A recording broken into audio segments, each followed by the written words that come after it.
Thanks for joining us. This is The Week Ahead. My name is Ibrahim Sani. I'm joined by my colleague Hafiz Marzuki.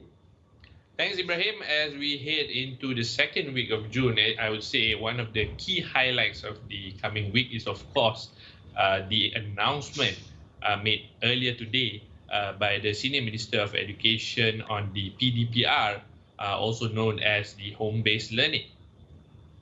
That's right. All schools in Malaysia will carry out home-based teaching and learning for the new school term beginning mid-June of this year. In a press conference on earlier today, the Minister of Education, Razi Jidin, said that the decision is made to allocate the situation that is currently happening in Malaysia. In fact, we have a clip of him saying this. Let's play the clip a bit. Sekiranya ada masa guru-guru akan memberi tumpuan kepada kandungan tambahan dan seterusnya, sekiranya masih ada masa guru-guru akan memberi tumpuan kepada kandungan pelengkap dan melengkapkan secara keseluruhannya. Namun begitu, untuk setiap tahap murid itu ataupun untuk setiap ketingkatan murid itu telah ada kandungan-kandungan asas yang perlu dikuasai oleh mereka dan inilah merupakan komponen utama. Apa yang penting yang kita ingin tekankan di sini bahawa setiap guru mengetahui tentang kemampuan dan juga kebolehan anak didik mereka. Guru lebih mengetahui dan ini akan membolehkan guru-guru menyusun perancangan supaya kandungan-kandungan khususnya kandungan asas itu dapat dikuasai oleh murid-murid mengikut pendekatan yang terbaik. So that was the statement coming in from the Education Minister. Nobody is going to argue that this is a bad move. Everybody is going to practically support this particular decision. The main question is, but on top of that, one thing that took our notice was the laptops that was supposed to be given out during this online learning. The government, through a budget speech last year, said that 150,000 laptops were supposed to be given out. Well, supposed to be by early this year, but we didn't know any of it up until just now. And when we found out what the minister said, the announcement has been given out. So what's happening to that 130,000 laptops? How are children going to learn online learning if the devices are not there? That's one of the things that I'm thinking about when we think about online learning. Hafiz, do you think that the government has the wherewithal to get it done? Yeah, exactly. In fact, I've read several reports and in fact even seen some of the highlights of the press conference. And it is made that the laptops are coming the later half of the year. In fact, it's expected probably the end of Q3. And Ibrahim, when we're talking about the end of Q3, when we talk about in terms of a schooling year, or at least a public school year, it's towards the tail end of an academic year. So it's pretty much, I would say this year is pretty much, pretty much wasted in terms of the home-based learning for the B40 students who are in actual need of these laptops. But however, I'm glad that steps are being taken to ensure that they get it, because at this point in time, it's no good arguing about what is the best way forward and everything when the actual basic needs need to be met first in order to ensure that the education for all the students, including those under the B40 category, does not get interrupted. However, Ibrahim, I think what's more interesting is actually how the planning for the academic year is going ahead. In fact, I believe the minister has mentioned that periodic assessment would be made in due time before announcing the next course of action. And in fact, this is getting a bit too repetitive if we were to look, because clearly he said drawing from the experiences back in March 2020, since March 2020, in fact, and we're talking about a year and plus of experience here, it seems that the Education Ministry is still focused on giving periodic assessment based on the health ministry's requirements or the health ministry's assessment or the NSC's assessment, of which I think I'm no expert or a minister, but I think it's about time that the education ministry shift to a more long-term approach to ensure that the education of the students are not interrupted. What do you think, Ibrahim? I think it's critical that we understand what needs to be done, and this is where the Ministry of Education is falling behind in terms of getting it done. The laptops is the clearest example. Everybody's asking for it. Where is it?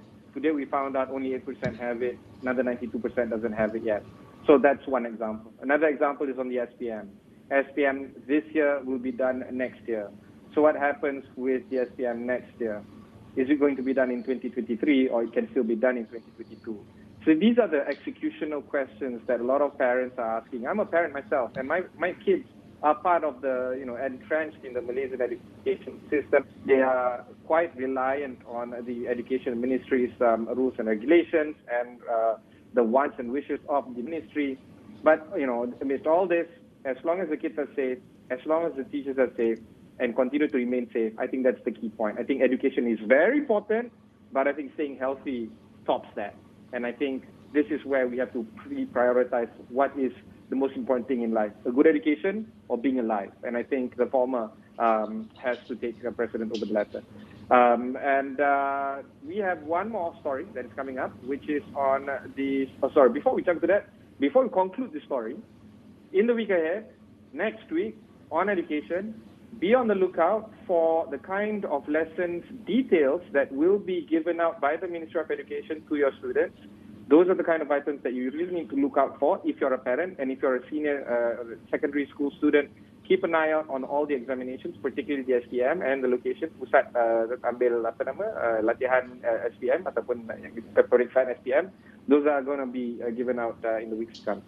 Okay, let's move on to the week ahead. For Sarawak, today we have heard some news on the Sarawak State Assembly. They have made an announcement saying that the expiry date of the 5-year tenureship of Sarawak is completed, but because of the emergency, there's some issues regarding that particular story. So here is Dr. Janiri Amir of the Majlis Profesor Negara, or the National Council of Professors, speaking about the issue. Let's play the clip. Oleh itu kita boleh katakan tidak ada pembubaran secara automatik seperti diperuntukkan di bawah Perlembagaan Sarawak, dan tiada pilihan raya. Dan pilihan raya hanya mungkin diadakan apabila katakan kalau 1 Ogos itu darurat telah tamat dan tidak ada lagi pelanjutan tempoh darurat seperti yang telah dinyatakan dalam ordinans sebelum ini. Tetapi bagaimanapun kalau darurat dilanjutkan, maka ini membawa maksud dan implikasi bahawa penggal sekarang masih lagi bergantung atau tergantung. Dan bermaksud juga tempoh DUN ditangguhkan sehingga satu waktu nanti darurat diangkat. Dan apabila darurat yang sudah diangkat, katakan pada 1 Ogos, ini maksud bahawa pilihan raya negeri Sarawak perlu diadakan dalam tempoh 60 hari selepas tamat tempoh berkenaan. Jadi implikasi yang lain harus difahami oleh semua pihak ialah kerajaan Sarawak, Kabinet Sarawak yang ada sekarang masih lagi sah dan punya kuasa eksekutif dan perundangan. Jadi maksudnya Ketua Menteri dan barisan kepimpinan dan kabinet beliau di bawah Seksyen 11-B Ordinans Darurat sekarang masih lagi dapat memainkan peranan yang telah dipertanggungjawabkan selama ini. Maksudnya fungsi eksekutif akan terus berjalan.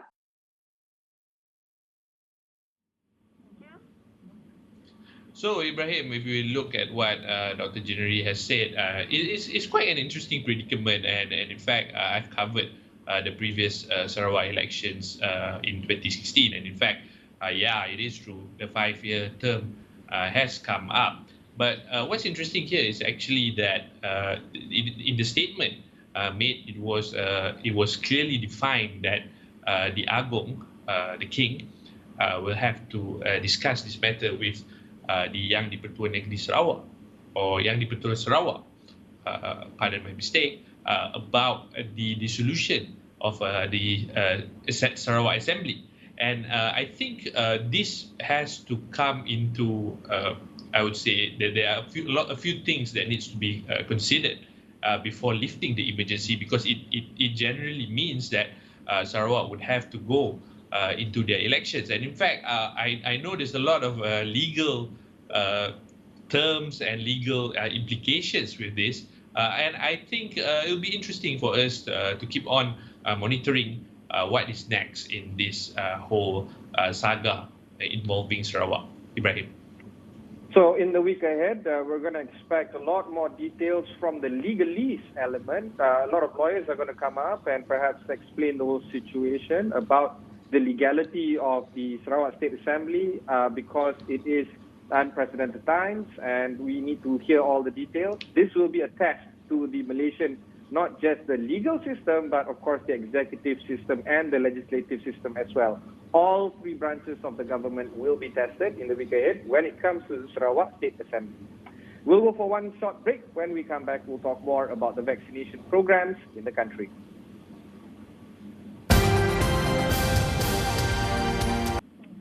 So welcome back to the week ahead. We are transmitting live from our homes, straight into your homes as well.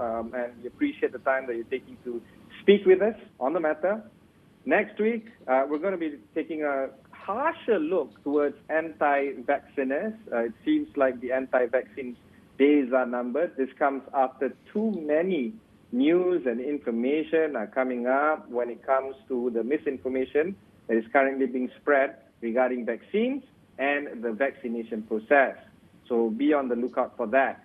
Here is a clip that might be of interest for you. Let's roll the clip. Yang penting jangan ada orang berkata jangan vaksin, jangan ambil vaksin.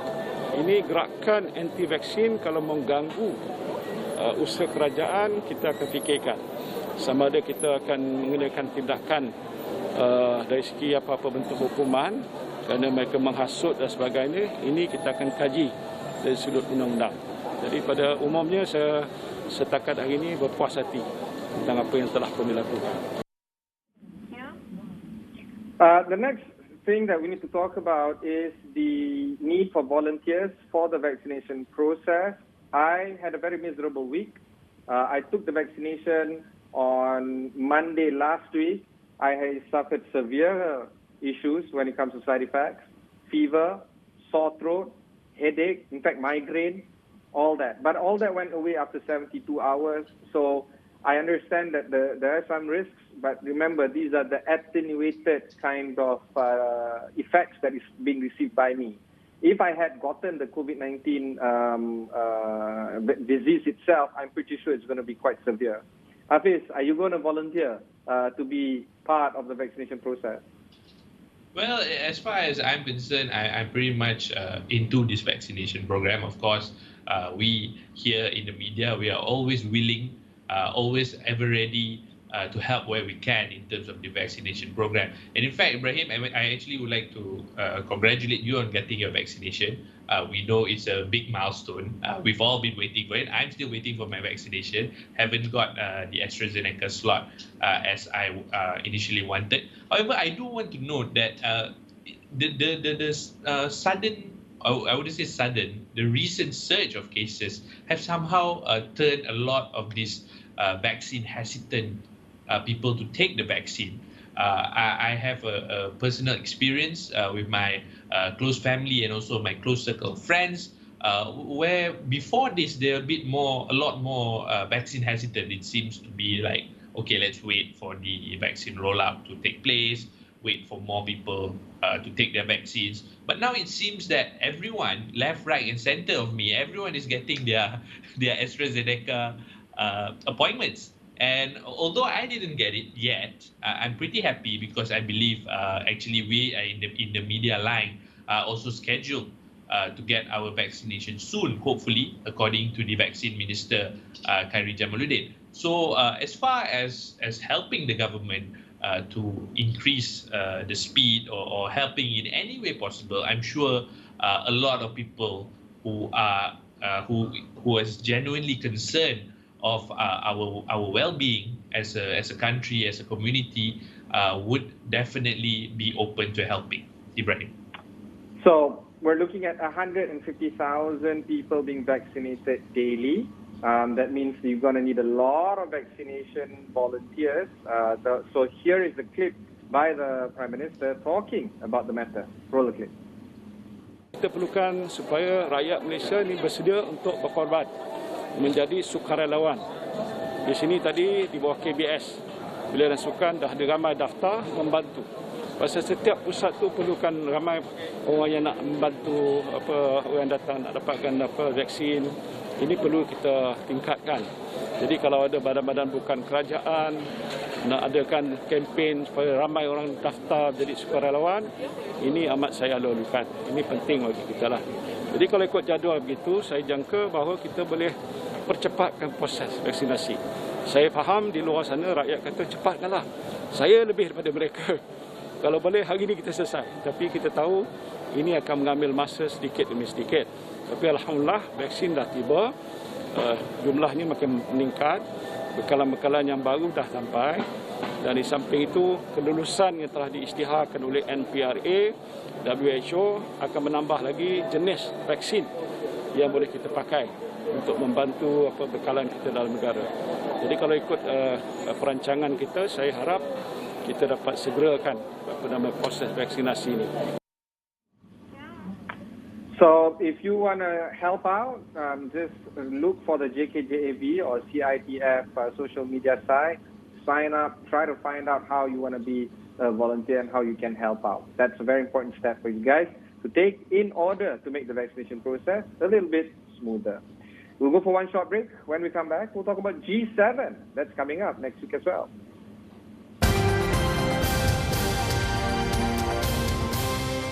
So there's a lot of things that are going to happen next week internationally, but the most important thing that you can think about is the G7 Leaders Summit that will take place on June 11th in the UK, which holds the presidency this year, the presidency of the G7.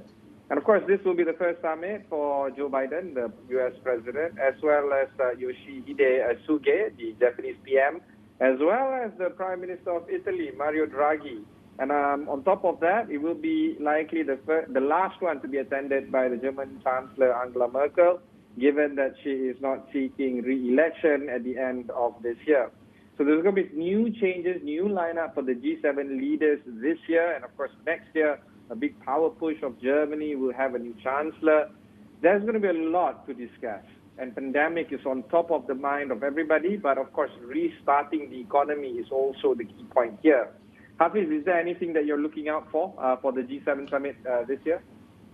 I mean, naturally, other than what you've just mentioned, is of course, there was a recent statement by the UK Prime Minister Boris Johnson, who said that one of the agenda is, of course, the sharing of vaccinations with, in fact, the global community. In fact, he's also talking about making sure that a large amount, or rather most of the countries in the world having access to vaccination, or in fact completed some form of their vaccination process by the end of 2022.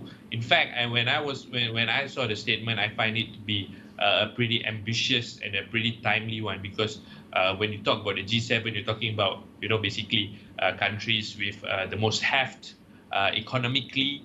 And in terms of influence, they're also pretty significant in their respective regions. So it is important. And in fact, we've also seen that the White House has recently outlined their vaccination sharing plan, or at least the first part of it, 25 million vaccination doses to be distributed to other parts of the world.